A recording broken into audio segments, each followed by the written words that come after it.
सभी दोस्तों का स्वागत है आज की इस नए टॉपिक में। और आज की इस टॉपिक में दोस्तों हम लोग बात करने वाले हैं दिल्ली सल्तनत के अगले वंश सैयद वंश के बारे में। और आज हम लोग सैयद वंश को पूरे डिटेल में बात करेंगे और जो भी इम्पोर्टेंट एग्ज़ाम के पॉइंट ऑफ व्यू से जो भी इम्पोर्टेंट होंगे उस सभी चीज़ों के बारे में हम लोग बात करने वाले हैं।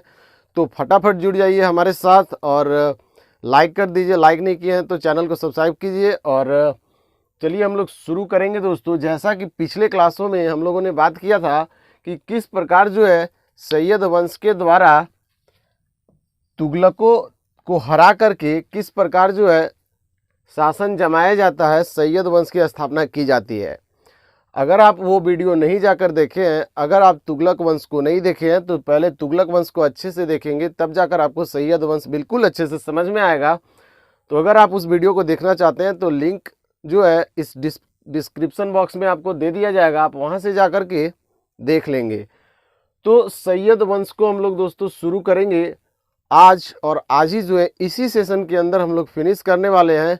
इसमें कुछ इम्पॉर्टेंट नॉलेज होगा दोस्तों। और अगर बात करें तो ये एग्ज़ाम के लिए उतना इम्पॉर्टेंट नहीं है, बट जो भी इम्पॉर्टेंट पॉइंट होंगे उन सभी को क्लियर करेंगे दोस्तों। तो चलिए पहले शुरू करेंगे। शुरू करने से पहले आपको बता दें दोस्तों कि सैयद वंश में 4 जो राजा है यानी 4 सुल्तान की अगर बारे में बात करें तो 4 हैं और शासनकाल इनका दिया हुआ है दोस्तों। तो इनको बारी बारी करके हम लोग सभी के बारे में डिस्कस करने वाले हैं। तो आप अभी तक नहीं जुड़े हैं तो जुड़ जाइए, शेयर कीजिए दोस्तों इसको, ताकि बहुत सारे लोग जुड़ सकें। तो चलिए शुरू करेंगे। अगर बात करें सबसे पहले तो खिज्र खां और दिल्ली सल्तनत का, यानी अगर बात करें सैयद वंश का संस्थापक या फिर फाउंडर जिसको बोलते हैं वो खिज्र खां था। और उसका जो शासनकाल यहाँ पे दिया हुआ है 1414 से लेकर के 1421 एडी तक, यानी 1414 एडी से लेकर के 1421 एडी तक दोस्तों इसका रूलिंग पीरियड था। यानी अगर बात करें तो ये ज़्यादा सालों तक रूल नहीं कर पाया, 7 सालों के आसपास तक इसने रूल किया था।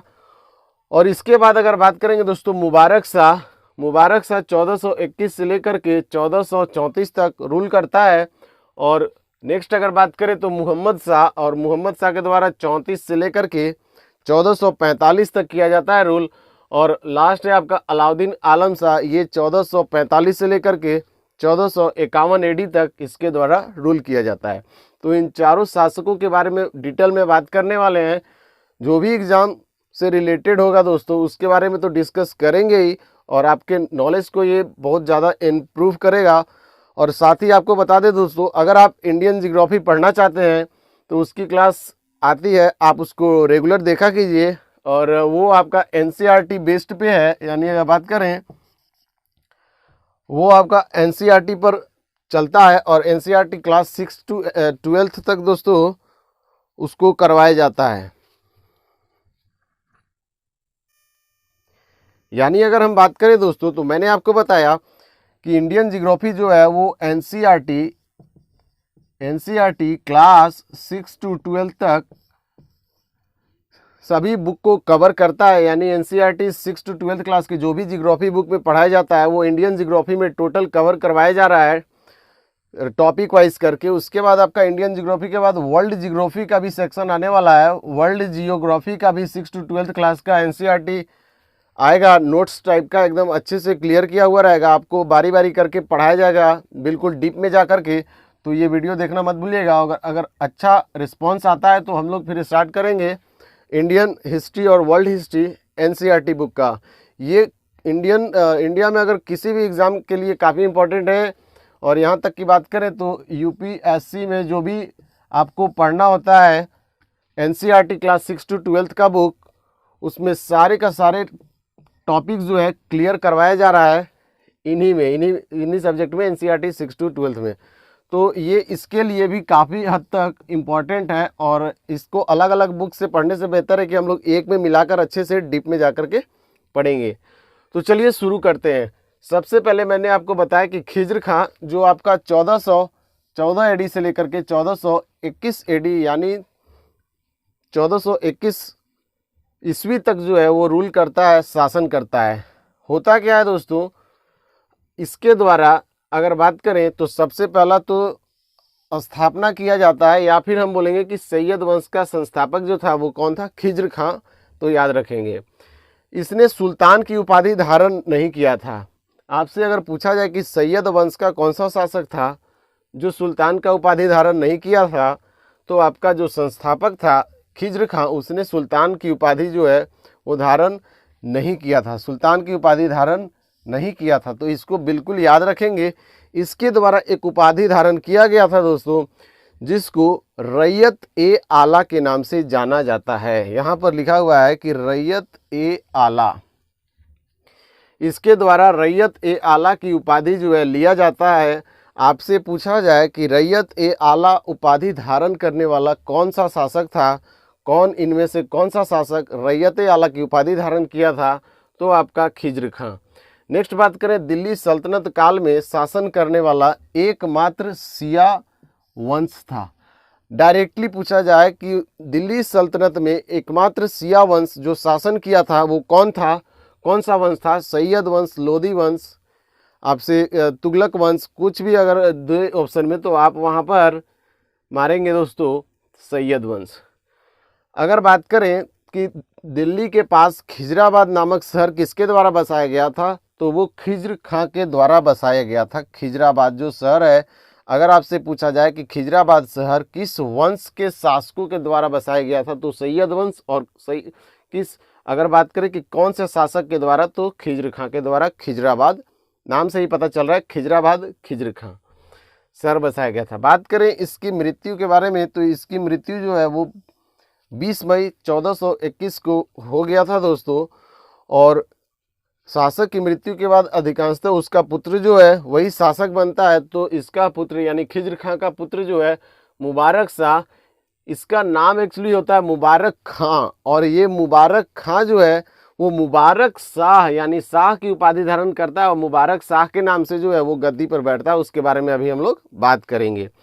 तो इस वंश का अगला शासक जो है इसका पुत्र बनता है, जिसका नाम है मुबारक शाह। इसका नाम होता है मुबारक खां, अभी बात करेंगे, लेकिन वो मुबारक शाह के नाम से जो है वो शासक बनता है, जिसका रूलिंग पीरियड 1421 से लेकर के 1434 तक है।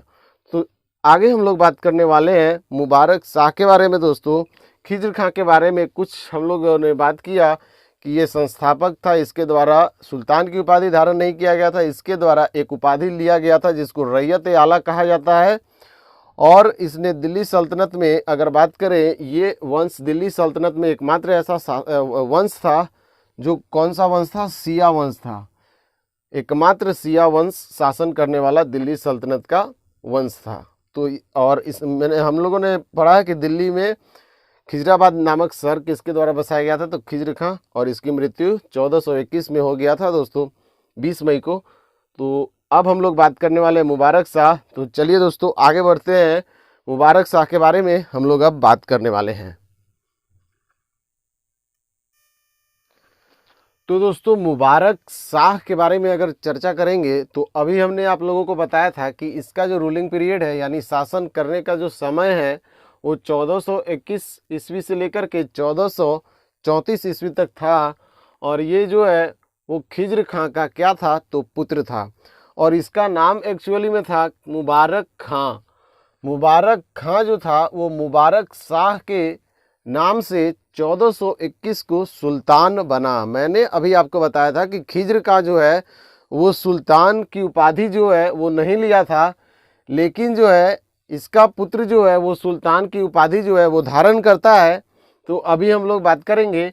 और यह क्यों धारण करता है दोस्तों, तो इसका रीजन था कि यह खिज्र खां की रैयत ए आला की उपाधि से क्या था, संतुष्ट नहीं था। तो यह उसके द्वारा जो उपाधि लिया गया था रैयत ए आला, उस उपाधि से यह संतुष्ट नहीं था, इसीलिए इसने स्वयं को सुल्तान घोषित किया। और ये अपने आप को क्या घोषित करता है, सुल्तान घोषित कर देता है। कौन करता है, तो मुबारक खां बोलेंगे या फिर मुबारक शाह, दोनों एक ही है। और इसको मुबारक खां जो है वो शाह जो आपको दिख रहा है वो दो उपाधि लेता है। पहला तो आपका सुल्तान की उपाधि लेता है, दूसरा शाह की भी उपाधि लेता है।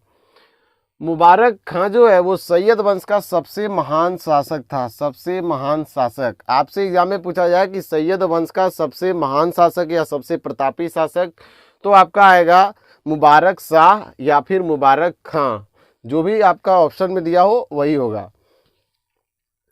नेक्स्ट अगर बात करें तो मुबारकाबाद जो शहर है, आपसे एग्जाम में पूछा जाए कि मुबारकाबाद शहर जो है वो किस नदी के तट पर बनाया गया था या किस नदी के किनारे बसाया गया था, तो यमुना नदी के किनारे बसाया गया था। या फिर आपसे पूछे मुबारकाबाद शहर जो है या नगर जो है वो किसके द्वारा बसाया गया, तो मुबारक शाह के द्वारा किया गया था, यानी मुबारक शाह या फिर मुबारक खां। तो मुबारक शाह के द्वारा जो है वो मुबारकाबाद, नाम से ही पता चल रहा है, उसके द्वारा जो है ये शहर बसाया गया था या फिर नगर जो है बसाया गया था। कहाँ पर, तो यमुना नदी के तट पर। याद रखेंगे, काफ़ी इम्पोर्टेंट है, नॉलेज होना चाहिए दोस्तों कि कौन से नदी पर किसको शहर बसाया गया था। और यह एक नगर जो है वो बसाया गया था उसने 1433 ईस्वी, यानी अगर बात करें तो 34 तक इसका रूलिंग था। उसके जस्ट एक साल पहले जो है जाते जाते एक काम कर गया, जो यमुना नदी के तट पर मुबारकाबाद जो है नाम का एक नगर बसाया था।